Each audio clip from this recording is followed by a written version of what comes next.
진격의 코스피입니다. 코스피 시장이 개장 직후 마침내 5,000피 꿈의 숫자를 뚫었습니다.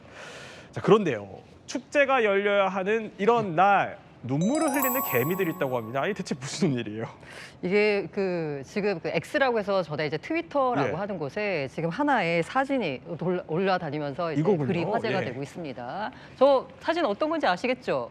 아, 네, 그 삼자 깐부회동. 깐부회동 예. 사진입니다. 깐부회동 사진인데요. 저게 밑에 보면은 21일 기준이라고 나와 있는데 그 머리 위에 숫자가 써 있습니다. 네. 자, 이재용 회장 위엔 44%, 정의선 회장은 105%, 마이너스 14%써 있는데요. 이게 네. 뭐냐?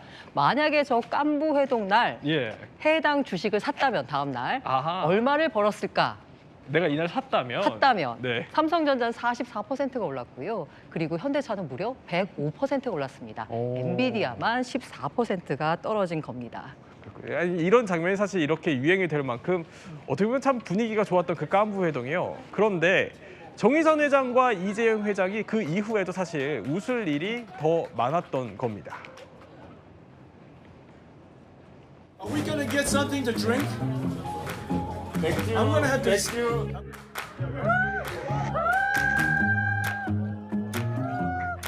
Dinner is free. My friends are buying dinner, and I mean everybody. Make sure they spend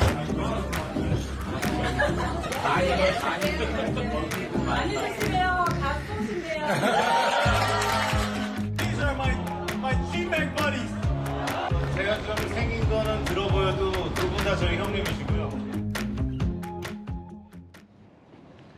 사실 저 당시에도 상당한 고점 아니냐 했었는데 지금 보면 뭐 그거 대비 저점이 아닌가 싶기는 합니다. 근데 현대차 같은 경우에는 어제 하루 거의 15%가 올랐더라고요. 현대차 시가총액이 100조짜리거든요. 예. 100조짜리 회사가 15%가 움직일 정도로 지금 시장에 각광을 받고 있습니다.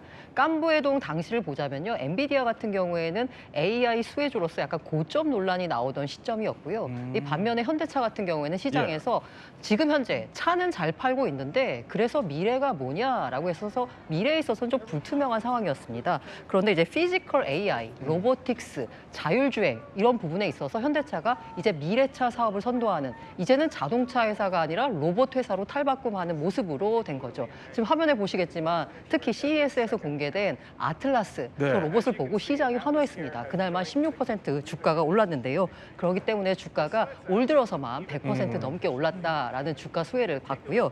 그리고 이재용 회장 같은 경우에도 당시 저때를 보자면 사실 엔비디아의 퀄 테스트도 통과하지 못했고 약간 주가가 좀 저평가된 상황이었는데 그 이후에 D램 가격이 급등했고요. 퀄 테스트도 통과하면서 드디어 AI의 반도체 수혜주로서 대장주로 자리매김할 수 있었습니다. 그러다 보니까 주식 재산 규모가 처음으로 30조 원을 돌파했는데요. 사실 저 깐부회동 때 엔비디아 젠슨왕이 뭐라 그랬냐면 이 친구들 돈 많다라고 했는데 정말 우리나라에서 제일 돈 많은 사람이 됐습니다. 아, 그러니까 주식 가치가 이게 20조에서 30조가 되기까지 이게 딱 104일 걸렸다 그러더라고요. 이게 한 3달 정도 걸린 건데 자신이 역할을 제대로 할 때까지 삼성이 삼성일 수 있을 거라던 이재용 회장은요. 그냥 좀 감회가 남다를 것 같긴 합니다.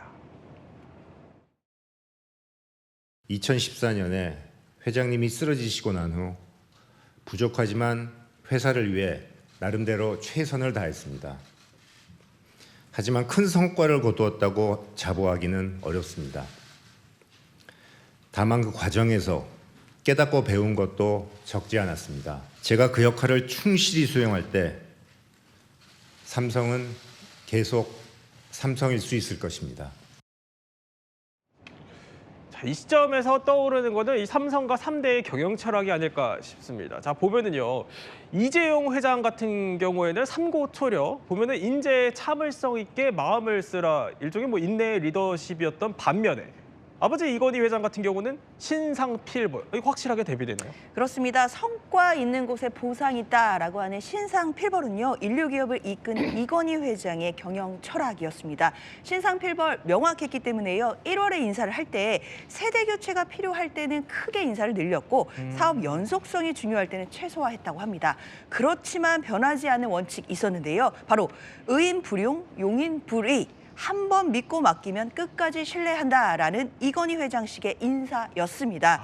그런데 네. 이재용 회장은 조금 다르다고 하는데요. 지금보다는 내일을 중요하게 하고 또 실용을 강조하는 것이 또 이재용 회장의 입장이라고 하는데요. 이건희 회장의 목소리도 한번 직접 들어보셔야겠습니다. 항상 삼성이나 제 인사 방침은 신상필벌. 잘하는 사람은 더 잘하게끔 발탁을 하고 못하는 사람은 과감하게 누르고 뭐 이런 거는 변함이 없습니다. 자, 어쨌든 이 3대를 관통하는 뭐 키워드 이런 게 있다면요. 사람과 제일주의가 아닐까 싶기는 한데 이거를 가까이서 또 지켜보고 새로 이번에 증언하신 분이 있어요. 최근 들어서 흑백 요리사를 통해서 많은 분들의 사랑을 받고 있는 이분, 후덕죽 셰프가 네. 바로 그 주인공입니다. 과거에 한때는 이 플라자 호텔에 도원이라는 중식당이 최고의 중식당으로 손꼽혔었는데요. 그래서 이 신라 호텔에서 그 도원을 겨냥해서 야심차게 준비했던 것이 바로 팔선 중식당이었습니다. 그런데 2년 동안 팔선이 운영이 됐는데도 불구하고 최고의 자리에 오르질 못했었던 거죠. 그러자 이병철 회장의 경우는 이게 폐업하는 게 낫겠다라고 아마 결정을 했던 모양입니다. 그런데 후덕죽 셰프는 당시에 그 팔선의 부주방장으로 있었는데 네. 폐업 지시가 내려온 후에 주방장이 됐다고 합니다.